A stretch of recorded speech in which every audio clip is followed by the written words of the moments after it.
Good afternoon, everybody, and thank you for joining me for another show of Get Your Prance On. And I am so excited because we have Chris Stock in the house who's going to be talking a little bit about his company, Nail the Sale.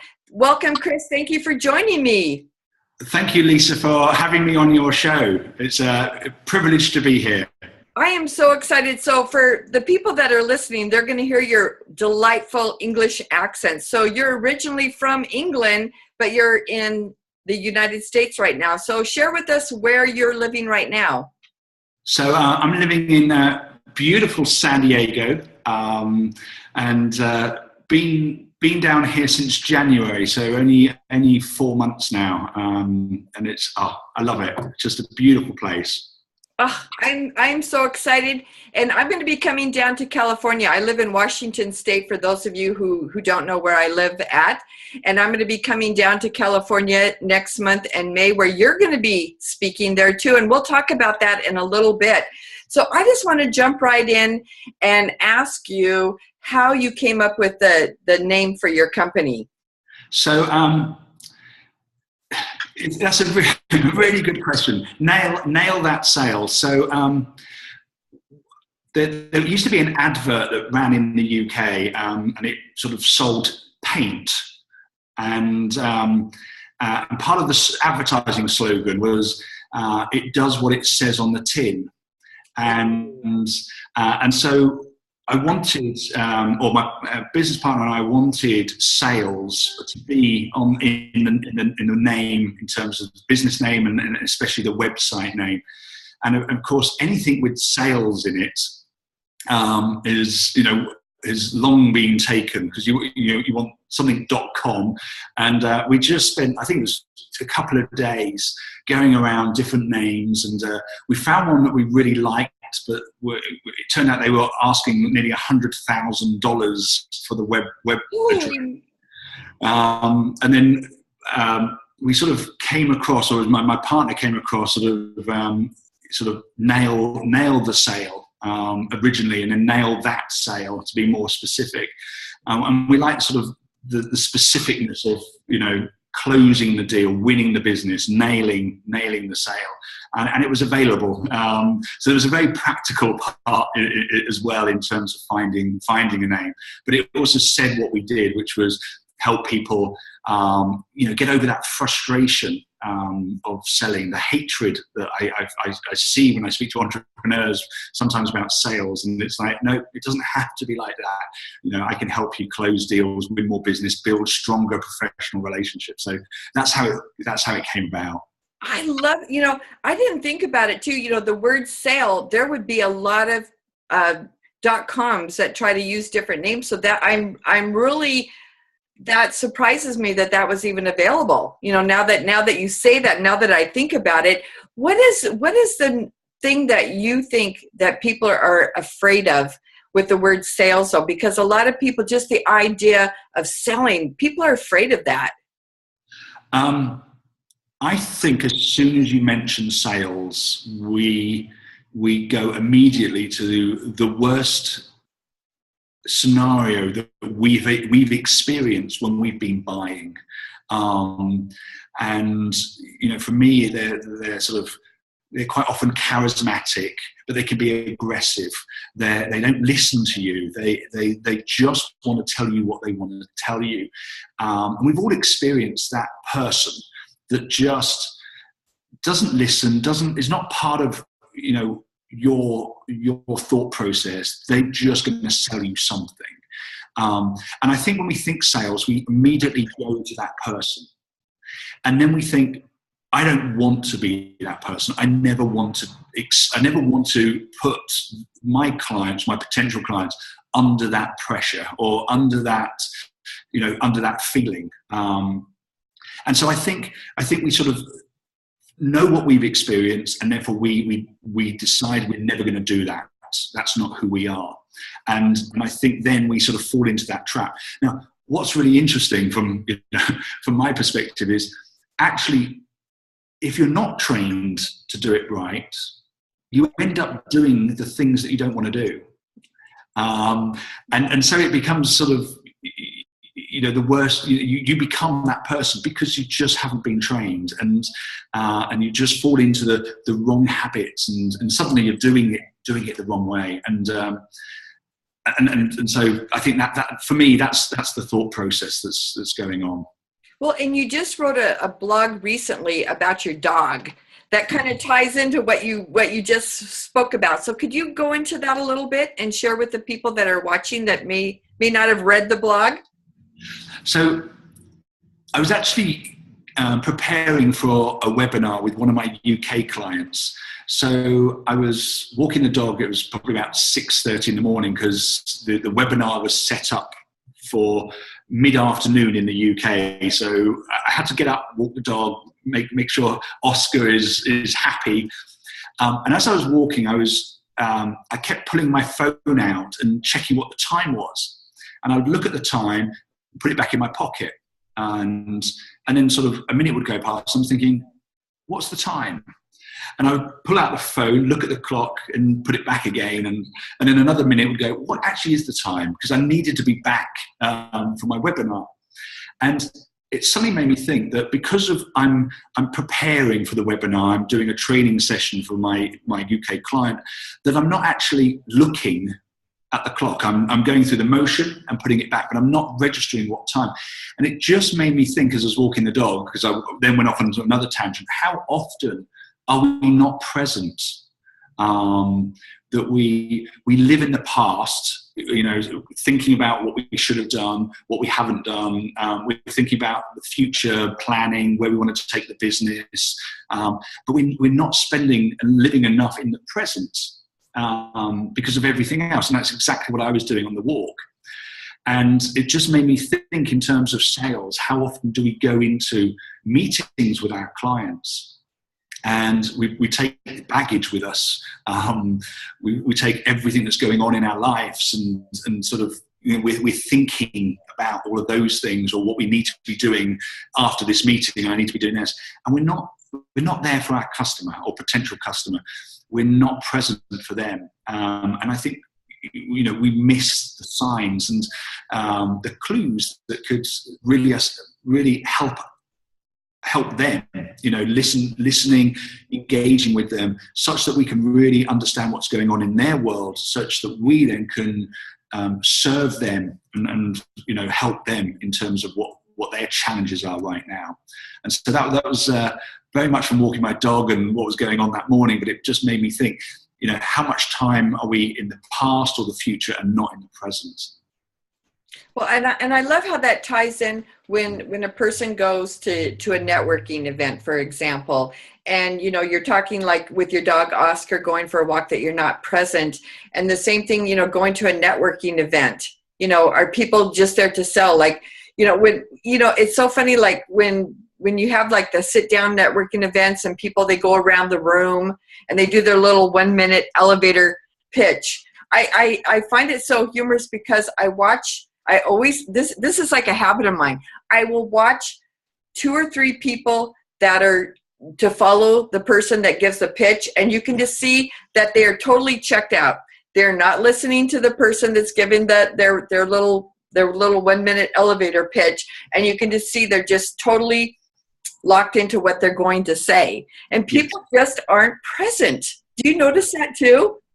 I actually went to a networking function in Orange County on last week, and I started speaking to this woman, and on her badge it said IBM, and I worked for IBM for nearly 10 years, a long time ago, but IBMers they're a breed, and actually I love talking to them. So I sort of made a beeline for this lady, and I said, I see you work for IBM. I left there years ago, but my dad worked for IBM as well. So I grew up in IBM, and then I worked 10 years in IBM. So, and it was really strange because really lovely lady, and we were talking, and then it was just like, it was. And I thought, am I boring you? and it was, it was just quite strange. And it wasn't if she was looking else. Well, I don't know what was happening actually. And I'm thinking, this is really strange because actually I know a lot of people in IBM, and potentially she's looking for her next career move within IBM. And you don't know who I am. And so I don't know if she was discounting me or what was happening, but it was just the way she just sort of kept drifting off. And I'm thinking, why are you here? It's just crazy. Well, and that's a beautiful share, Chris, because for people that are watching this, and a lot of them are entrepreneurs, and that's a great story, because people that go in, they're already qualifying people. They think that they're vetting. They think that they're trying to qualify people. So even if they were there looking for a job, they're disqualifying you. And they actually had a really great lead with you, because once upon a time you did work for IBM. And I'm not even going to ask how many blue suits you still have hanging in your closet, that IBM is known. But I mean, there's a good chance that you still might know somebody that's there at the company. So, I mean, maybe not, but until she gave you a chance and got to learn more about you, she could have blown an opportunity there. So I love that share.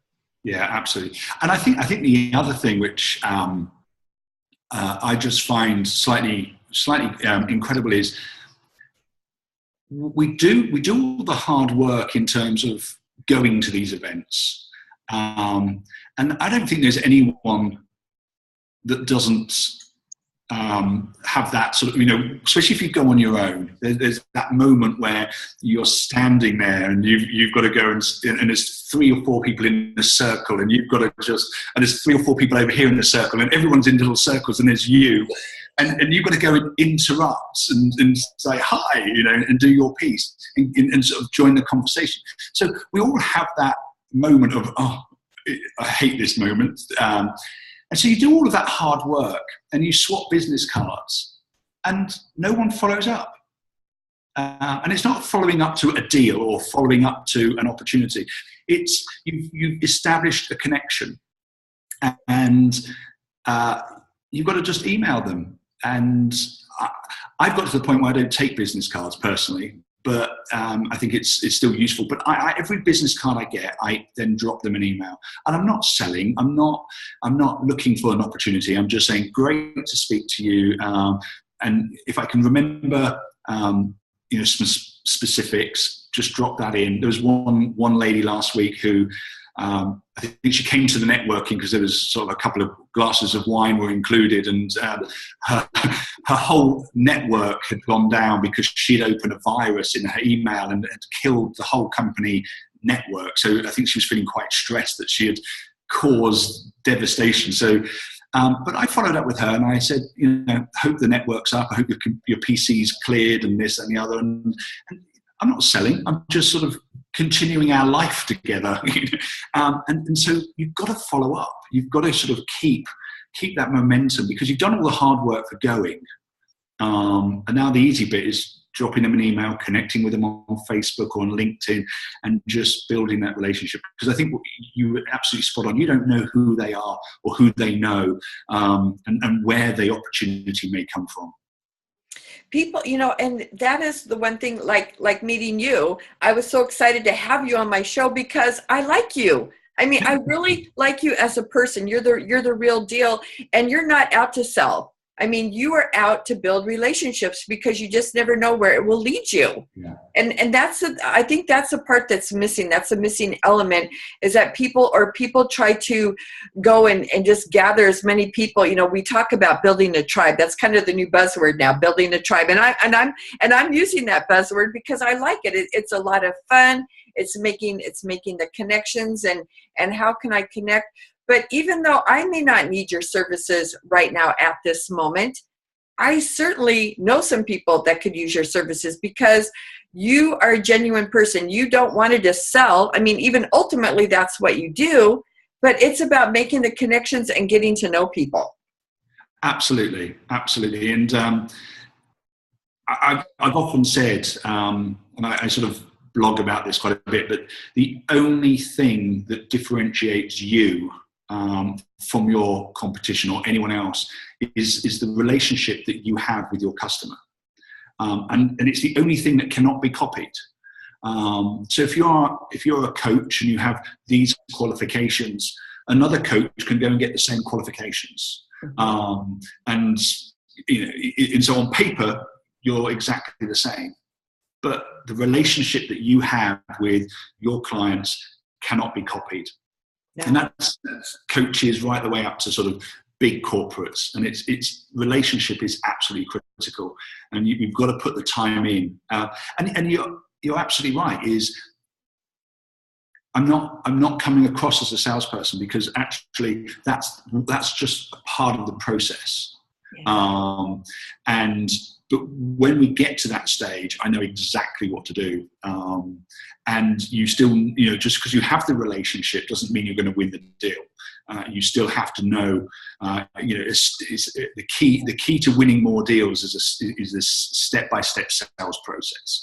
But relationship building at the front end and having that is just critical. Well, and you learn more about people as you build the relationships, and you find out that you have a lot of similarities, or maybe people have traveled, to different places. And one of the things that I learned about you, Chris, was that you went biking in the Himalayas. So I don't know if that ties into your business at all, or if you have it, but can you share a little bit about that? Because I find that so fascinating.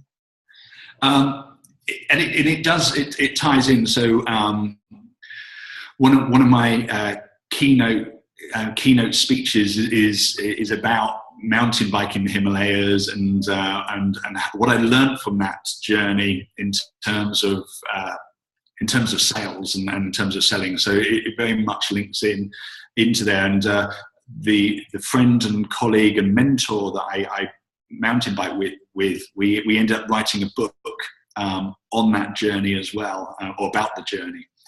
But I learned a huge amount from that trip. It was very life-changing, life-defining. But I think for me, one of the real moments, and I'm not the fittest of guys. I've never naturally been the athletic person throughout school, and yet I say that I've been a ski instructor in the Alps. I've been a sailing instructor in the Mediterranean. I can charter, big boats and sail up and down the coast of the Pacific, and so. But I don't regard myself as a natural sports person. I've always had to work at it. And there was one day, and it was about halfway through the trip, where we spent the morning just dropping down into the valley. And then we just had this bike ride, and it was uphill from about, we're talking meters, so it was probably about 1,600 feet to, no, 1,600 meters, so it's probably about 2,500, 3,000 feet up to about 9,000 feet. So you're not really feeling the air getting thinner, but it's certainly, altitude is having an effect. And it was uphill for 8 hours. Oh. And even when it flattened out, it was still uphill. So you would long for those moments where it wasn't steep, it was just sort of just a gradual incline, because that almost felt like a rest. But there was no point where the bike just freewheeled because it was uphill. I drank about 20 plus pints of water. And there was a point where my knee really started hurting, and I actually had to start walking. There was a point where I thought, I can't make this. And then something kicked in and I thought, no, I'm going to make it. If I have to push the bike, I will make it. And I'd been in San Diego about 10 years earlier and had done this course in San Diego, and I had learned how to Reiki. And so now was the time to use it. So I'm Reikiing my knee and sort of pulling in this sort of energy and the white light into my knee, and that seemed to work. And that was sort of making a difference. And and then I was back on the bike, and I was on my own now because I'd said to Ian just to go and keep going. But what happened was I then would come to a village, and these people, the kids had never seen a Westerner in the mountain bike helmet or the gear, these flashy bikes. And so as you approach, there was a noise from the village, and then all the kids would come out, and they would run alongside me, and they would speak in Hindi to me, and I would speak in English to them, and we had no clue what either were saying, and yet we were just connected. And they would run along, and a noise would cheer me. It just felt like they were cheering me on. And they could be probably saying I'm a mad, crazy man, but I didn't know that, and it just felt great. So, and that spurred me on, and I'd come out of the village, and eventually they would stop and return, and I was just thinking, I can't wait to get to the next village. And I eventually, village by village just kept me going, and it then started getting dark. And there's a 500-foot drop, a 1,000-foot drop off to the left-hand side, and I'm on this dirt track. So it's and the support vehicle had come down and turned on and came in behind me with all the lights on, so I could see where I was going. And I just knew I had to get to the top. And I came around this final corner, and as I started cycling up this last bit, I just was overwhelmed with emotion. And I thought, I don't know where this is coming from. I just started, and I literally got off the bike. Ian took the bike from me, and I crouched down, and I just wept. I just cried my eyes out because I had achieved it. And it was just, I don't know where it came from. It was just, and even now I'm coming out in goosebumps. And it was just all that emotion, but I'd achieved it. And for me, it was, you mentioned tribe, but it was the team that had come back. Ian had come back in the vehicle, and that last bit was dangerous without them. They were then screaming and shouting at me to, you can do it, it's not far now. But also the unexpected tribe of the villagers, the kids just coming out, that was just amazing. And so for me as a businessman, as a salesperson, but as an entrepreneur, who is your team? Who is your tribe? And it's not always the most immediate people as well. It's the villagers, but also knowing that it's one step at a time. Get to the next village. And in terms of sales, and I see this a lot with small businesses and entrepreneurs, you have to go through many villages to get to a deal. Yeah.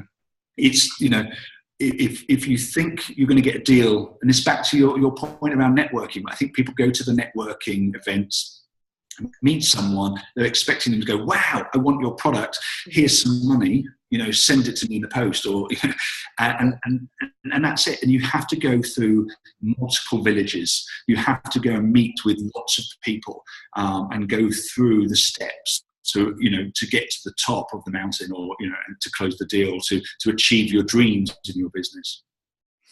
I love how you tie that together, because when you started off on that journey to go to the Himalaya, I mean, you looking back, you had no clue what you were in for. You just said, I'm going to bike through. There's going to be mountains. I understand the air is going to get thin, and it's going to take approximately this much time.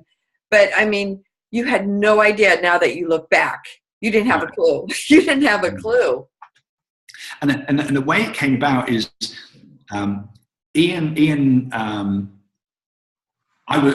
is still a corporate man. I was a very corporate person years ago, and so we both understand the corporate world, and we both went on the same coaching program at one of the business schools in the UK, and that's how we met.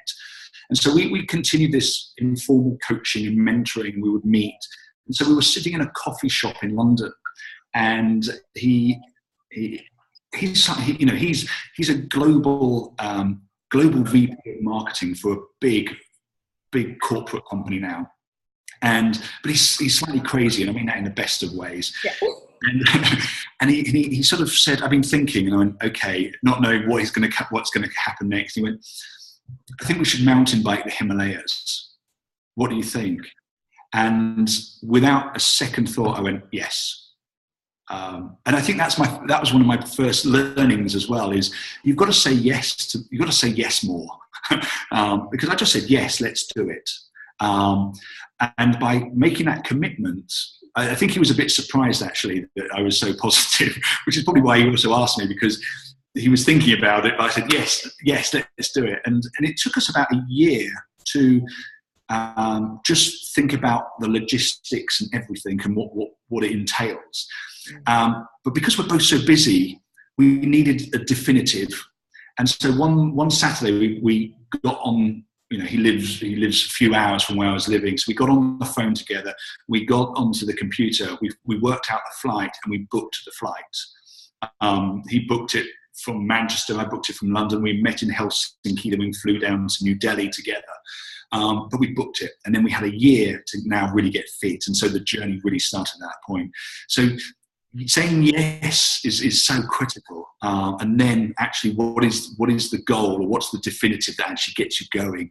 I think was one of my first lessons. But that's how it started, with just, do you fancy doing this? And I went, yeah, and off we went. Well, and and that is important. The first step is just to say yes. Yes. Because so many people miss those opportunities because they don't say yes.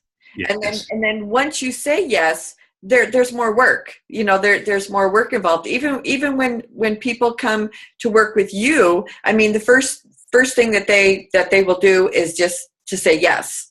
But then there's planning involved, and I think a lot of people, they get caught up in these hypes of these 6-figure businesses. They sign up for those webinars and they get the free webinar, and then the person says all these things that that they want to hear. But it isn't just signing up and, okay, here's my check and tell me what to do, and then I want to make $10,000 a month, and it takes a lot of hard work and a lot of dedication. Just like when you went to the Himalayas. Yes. You said yes, but then you had to make all the plans to get to the Himalayas, and then you actually had to bicycle. You actually had to do the work to get to the end point, and it still was an adventure. And that's the important takeaway that I get from this session here that we're having today, this video. I love this, was that you start with the yes. You start with the yes.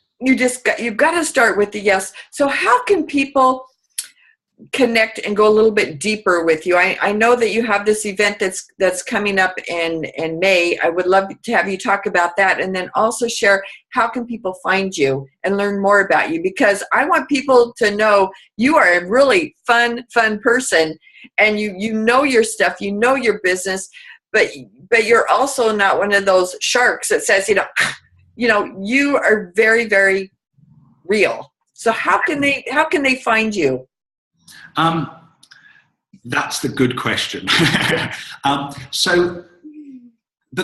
just like, there is a point that you make there, and I see this a lot. I'm not, in what I do, I'm not prepared to go down that route of saying, have the 6-figure salary, or not salary, but have the 6-figure income, and there's 3 easy steps, and by the end of next week, you're going to be earning $10,000, a month or a week or a day, and I sit on the sideline watching that, and sometimes I get quite frustrated, because you see this, and it seems to sort of resonate with certain people. And it seems really easy, but the problem is that they spend a lot of money and they get nowhere. And so my approach is, it is hard work. Learning how to sell professionally, learning how to do this such that you don't become the salesperson you don't want to be, but become the salesperson that is there to serve your customers and build that exquisite relationship that survives, not a deal, but survives a lifetime. Yes. And I can go back, and I've still connected with people from my early 20s where I sold to. The company doesn't exist anymore, but Nick Wilkins was one of my first customers, and he was the IT manager at Blockbuster. and I still have a relationship with him. He's a really good guy, and he was one of my first customers. The company's long disappeared, and yet I still have that relationship. And it's a mutual relationship now. And so I totally, my point being is I totally get the this six-figure nonsense that's out there, and if it was that easy, we'd all be doing it, and it's not. And it's just a trap to spend money, which is not going to deliver anything that's palpable to you at the end. So I'm not going there. I want to go down the ethical route. Or I'm not because I want to go down there. It's because of who I am. In terms of it, this is going to be hard. It's going to be frustrating, but it's going to be worth it. In terms of taking your business to the next level and really getting you to take off and win more deals, build stronger relationships, and all of those things. So to get a hold of me, the website is nailethatsale.com, and that's probably a starting point. In the top right-hand corner, there's my LinkedIn profile, my Facebook, and all of those things. So, I encourage people just to connect. Connect. Let's start building a relationship. If you think you might need sales now, connect. If you don't think you need sales, connect. If you know someone that might want sales, connect. And if you don't know anyone that knows, connect. And just start that conversation. This is the networking piece, and let's just connect. Let's see what I'm doing. I share as much information as I can in terms of sales top tips. You mentioned my article earlier this week in terms of taking on Oscar, but I share those things, and there's always learning in there. So I want to just part as much of that as I can through those sort of formats: Facebook, LinkedIn, etc. We do video blogs and those things. So there's loads of resources that are coming available through that source. And then if you want to have a further conversation, then there's just contact me. My telephone number's on the website. There's a contact form, or just via Facebook, message me or whatever, and we start talking. Yeah, and people can find you on Facebook too. And if they cannot find you, they can reach out to me, and I'm always happy to make the connection. I'm a super connector. I just get people together. Well, Chris, I want to thank you for jumping on board. I'm still new at this video, doing my show via video, but I think it's important because that way people can see you, not just your voice, but they can see like the person behind the voice. But you do have a nice voice, so you would have been great. You would have been great on the radio. But I so appreciate you coming on board and joining me today, and I look forward to having you back again, and we'll continue the conversation. Well, I'm forever grateful for being invited here. So thank you very much, Lisa. And I've been privileged just to have this time with you and sort of get to know you more as well. So that's always a great thing. Wonderful. So thank you so much. Thank you everybody for joining me, and we'll be back next week. Goodbye.